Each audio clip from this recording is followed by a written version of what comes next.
Okay.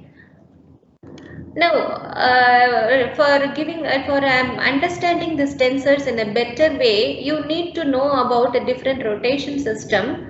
And here I am going to start with active rotation, which you are familiar with already.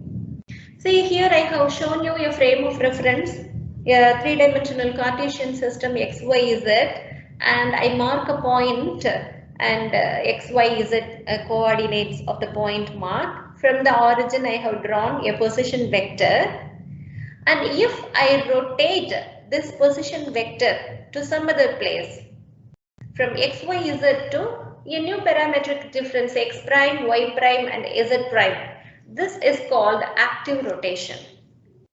See, a point I assumed here earlier at the coordinate of x, y, z, and later I rotated this position vector to some other place. I rotated through an angle theta, and the frame of reference is fixed. It doesn't change. Only the point changed from x, y, z to x prime, y prime, z prime.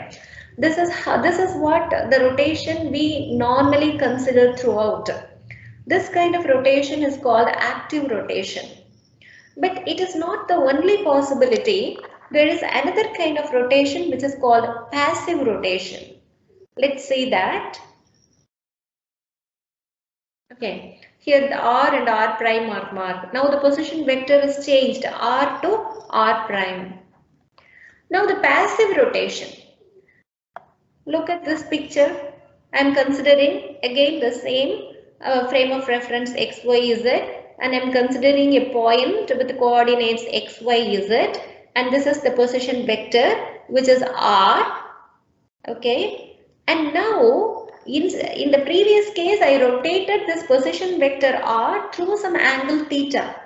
Now in the passive rotation, this point is not going to change its position, or the position vector is not going to rotate through any angle, but the frame of reference, the entire frame of reference, it is going to get rotated through some angle.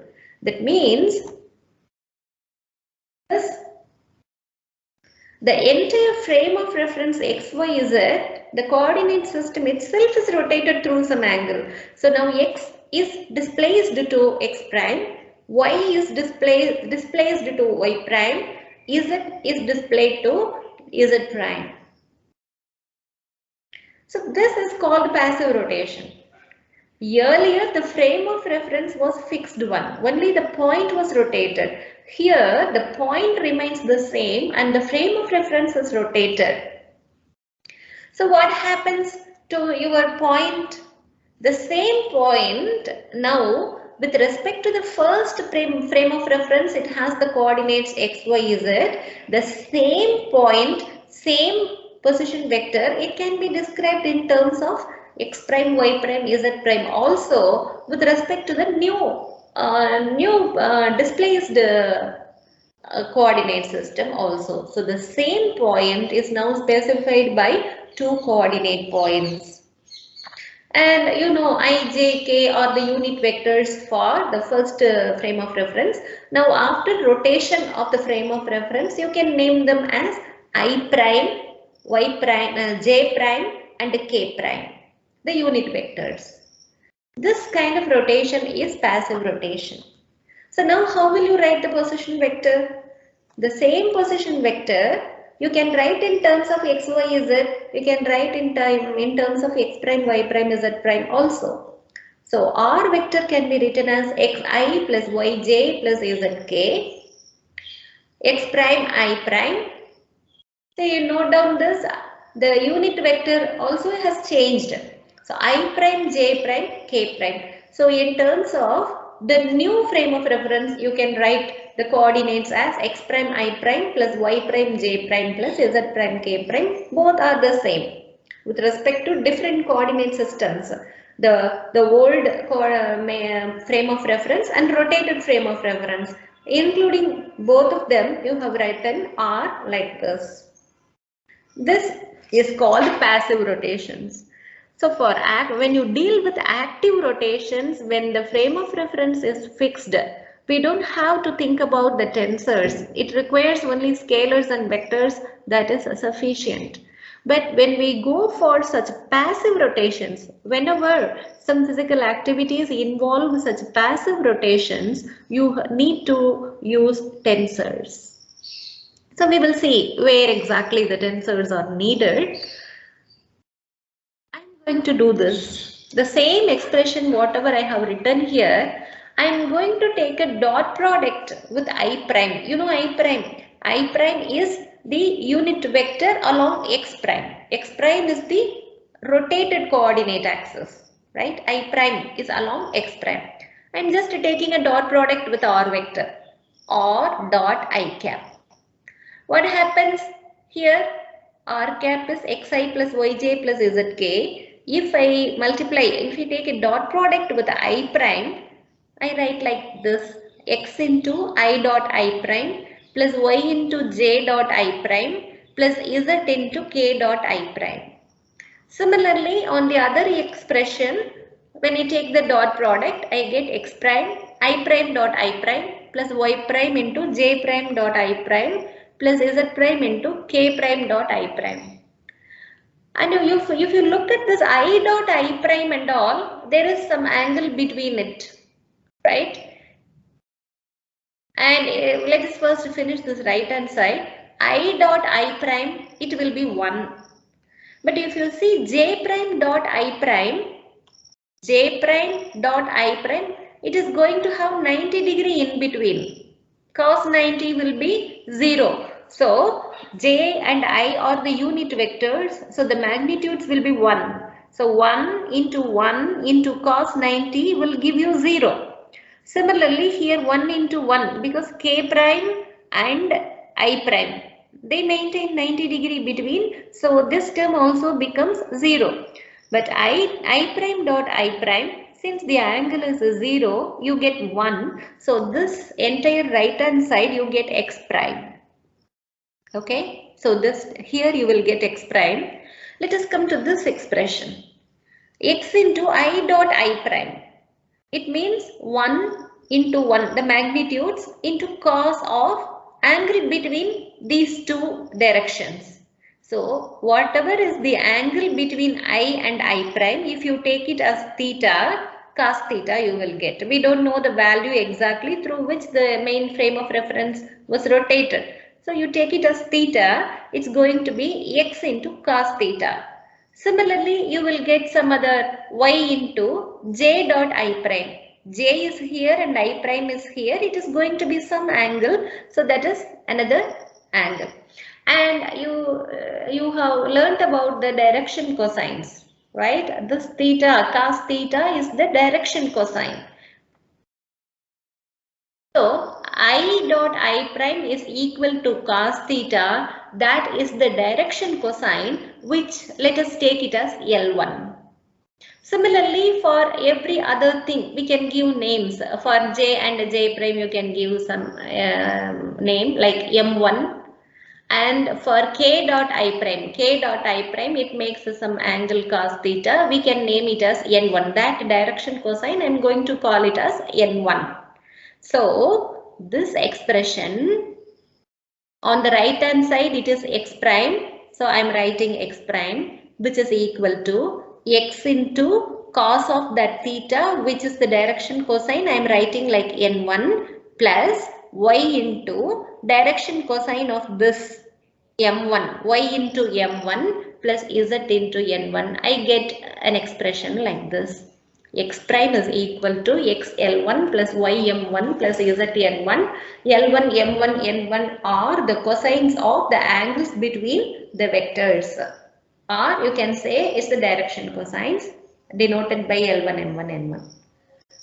Is it clear up to this? Yes, ma'am. Yes, ma'am. Okay. The same thing we are going to do in the next page. I am going to take a dot product with a j prime or dot j prime. So, as in the previous case, x into I am multiplying with the j prime with every vector everywhere. In the right hand side, I prime dot j prime, they both of them will have 90° angle between. So this becomes 0. K prime and J prime also has 90° difference, so cos 90 will be 0. only this will be 1. J prime dot J prime cos 0, so it is 1. So this expression, it reduces to y prime. This side we have y prime. And here if you see, I dot J prime will have some direction cosine. Because it's not 0, it is not 90 also. It is some other angle in between. So it is the direction cosine. It can be any value of cos, any angle of theta. So x into some direction cosine plus y into some direction cosine plus z into some direction cosine, which we name as L2, M2, N2. In the previous case, we gave L1, M1, N1. Here you can take it as L2, M2, N2. So in the right hand side, we have y prime. So y prime now can be written as XL2 plus ym2 plus zn2. Let us do it for k prime also. R dot k prime. I am multiplying everywhere with the k prime. All the vectors I have multiplied with the k prime, a dot product. So only this part will have 1. These two parts will have 0. So this is z prime. And here I dot k prime, j dot k prime, k dot k prime, they will have some direction cosines which can name as L3, M3 is N3. So I am writing like this. Following the previous two expressions, I get z prime as xl3, ym3 plus zn3. Now I am going to consolidate all these things. See, these are the equations we have arrived at.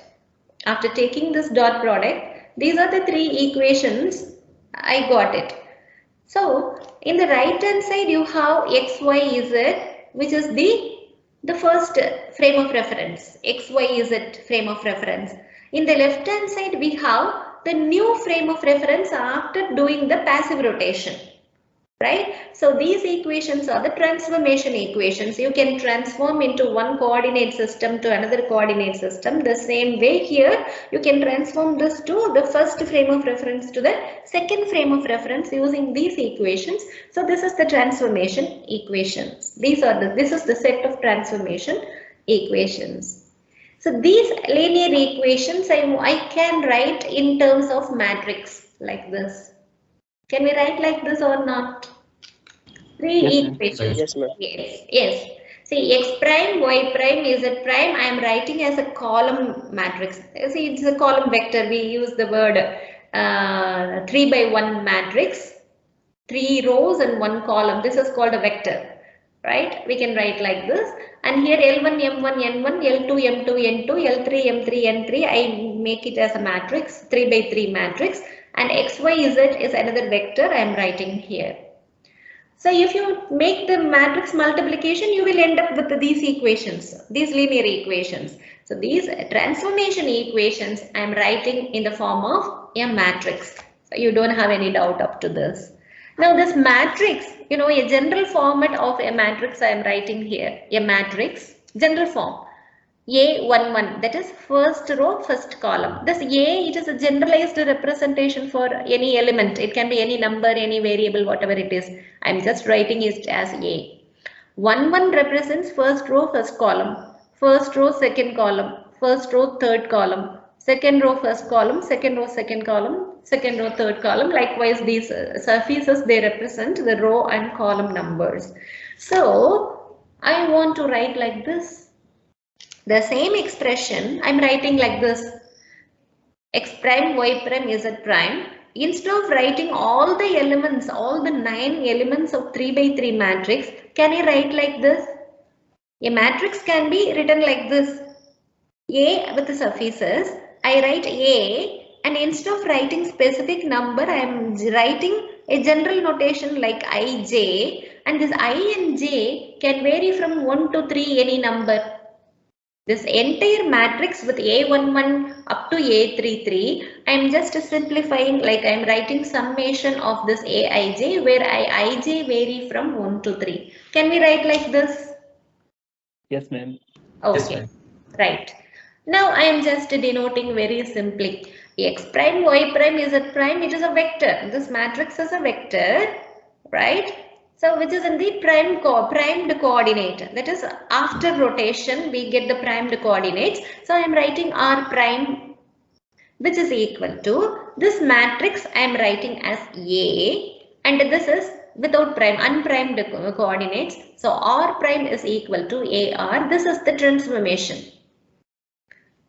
This is called a transformation matrix. When it is operated with this matrix, this vector is transformed into this primed coordinate vectors. This is the transformation equation I am writing in this order. With 9 elements, you can write the transformation matrix. Let us see up to this. Can you move the slide? Ma'am, I had one doubt, ma'am. Yes. Ma'am, in case of active rotation, can we again show it using the matrix? In active rotation, Yes, ma'am. Ma'am, suppose from R to R dash something is landing, so that can also be shown by the matrix. yes. See, a matrix can be used for anything. In active rotation also you can involve matrices, right? But I am telling you how tensors can be involved. So in passive rotation only you can see the significance of tensor. In Yes, ma'am. active rotation you can write in any form, even you can include matrices, no problem. But Okay, ma'am. in passive you need to use matrix form only, tensor form only. They only require tensors. Okay. Yes, ma'am. Got it, ma'am. Uh, okay. Similarly, let us take the same expression, and I am taking the dot product with I. In the previous case we have taken I prime. Now I am taking the dot product with the I. So I am multiplying all the vectors with taking the dot product with the vectors with all I. So I dot I becomes 1, all other terms becomes 0, so you get x equal to, here you will get x prime and the direction cosine and direction cosine of this, and already we have defined the direction cosine of this I prime dot I and j prime dot I prime as L2 and this as L3. So you will get x equal to x prime L1 plus y prime L2, because already in the previous derivation we have named this as L2 and this as L3. So you get x like this, and I do with the j, I get expression like this for y. I take a dot product for k, I get expression for z like this. So by consolidating these three expressions, now you see what I get.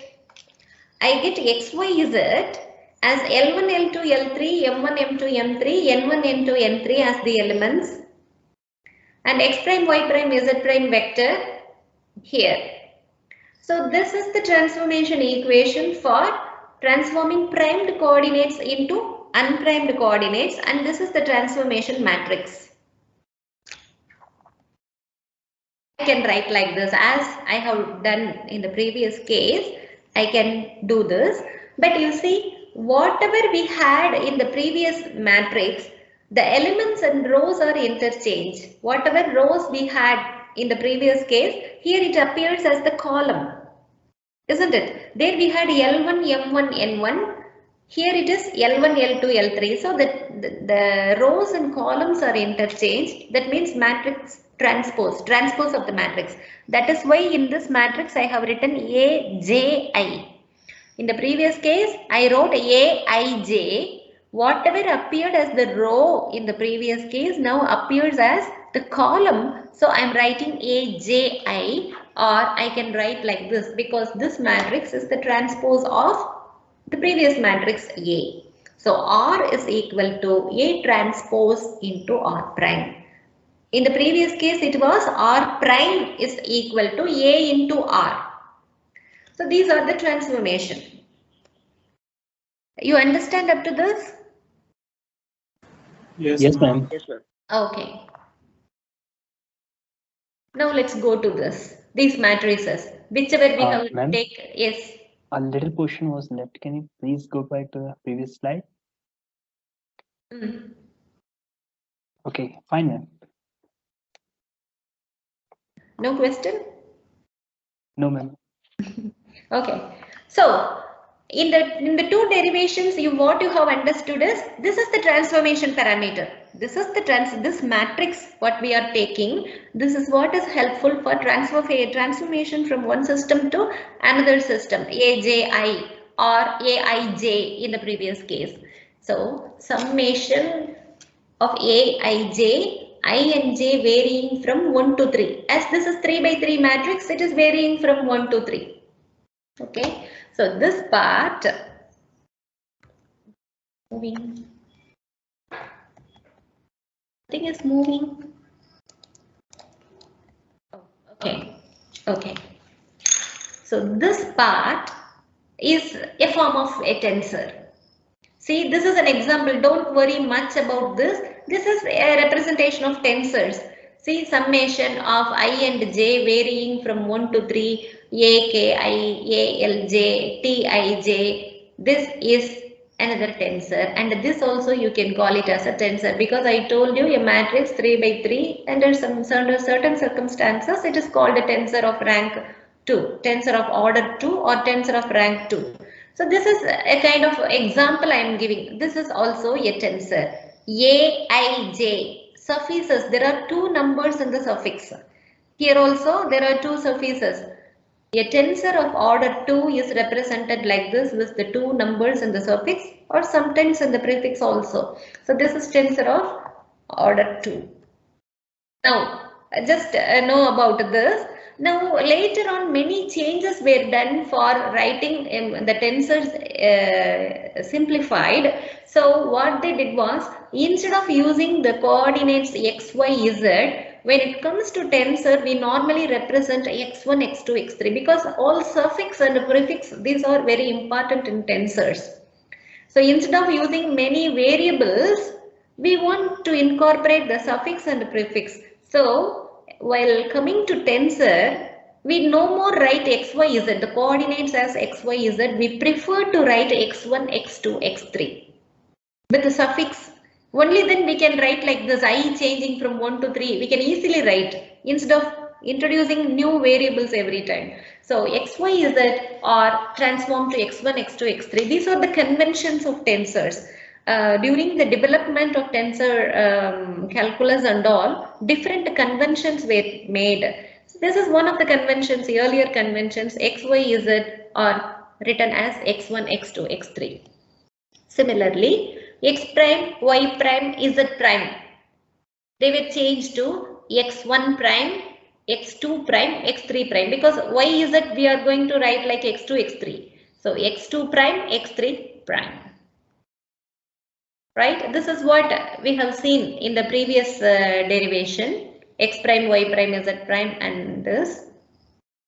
So now this x prime, y prime, z prime is written like this, xi prime.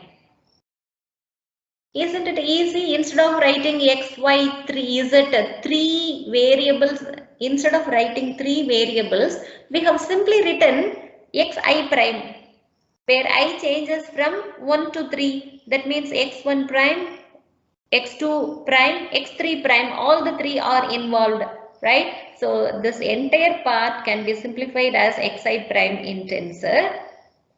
And you see, this is prime and you have only one number in suffix. That means a tensor with rank 1. And you know, tensor of rank 1 is a vector and this column matrix is a vector, right? This is a vector. Similarly, x, y, z can be replaced by x1, x2, x3, or in tensor, you can just write x with some suffix xj, j varying from 1 to 3, so it will become x1, x2, x3. And a tensor of order 1, so it is another vector. Vector is a column matrix. Column matrix is now written in the form of tensor of order 1. This vector matrix is written in the order of a tensor of order 1. And now this is a matrix, a 3 by 3 matrix. It should be a tensor of order 2. It is Aij alone. See, in later conventions it was changed. No more summation symbol is also included in tensor. Ordinarily, if you write summation only, you will understand this as a matrix. But when it comes to tensor, if you just write Aij, that means it has multiple components, it is not single component, right? And since it has only two surfaces, it is a tensor of order 2. Okay, tensor of order 2 is nothing but a matrix 3 by 3 matrix, right? So I and j vary from 1 to 3, that is obvious. So this is the tensor representation of this transformation equation. This tensor representation, it involves the two tensors of rank 1 and one tensor of rank 2. Up to this you got, we have selected one simple transformation equation and I have written the tensor equivalent of that transformation equation. That's all. You got up to this? Yes, ma'am. Okay. Ma'am, and the summation is always going to be from 1 to 3. In this case, because we are dealing with tensor of rank 2, tensor of rank 2 is a 3 by 3 matrix. In 3 by 3 matrix, you cannot have a number more than 3. Right, ma'am. A11 to A33 is the maximum element. You don't have fourth row or fourth column. Okay, ma'am. For higher ranking tensors, the number will increase, right? Yes, certainly. Sir. But they need not be represented by matrices. It will be three-dimensional matrices. Okay, ma'am. Okay. Okay. Yes, sir. I have given just now you know how to write a tensor from this equation. This is a tensor and this is another tensor. So basic tensor of rank 1, tensor of rank 2 you know, but you can apply it for tensor of higher ranks also. See, I have given an example with a tensor of order 3, rank 3, T with the suffix alpha, beta, gamma. So three suffixes are there. So this is some expression for that tensor is given. It has a tensor of rank 2, another tensor of rank 2, another tensor of rank 2 and another tensor of rank 3, right? So this is a kind of expressions you can write in tensors. And you see fourth order, alpha, beta, gamma, delta, that is also possible. See, it has many tensors, the two or second order tensors it is given. These are all for example. Don't confuse too much. I'm just letting you know that a tensor, the surfaces, from the surface you can understand the order. Okay. See, this is n order, a tensor of order n, alpha, beta, gamma, delta, etc. So it can be any number, higher order. So all these numbers you can say these are tensors of order 2 and it can have into many times of multiplication, and this is another tensor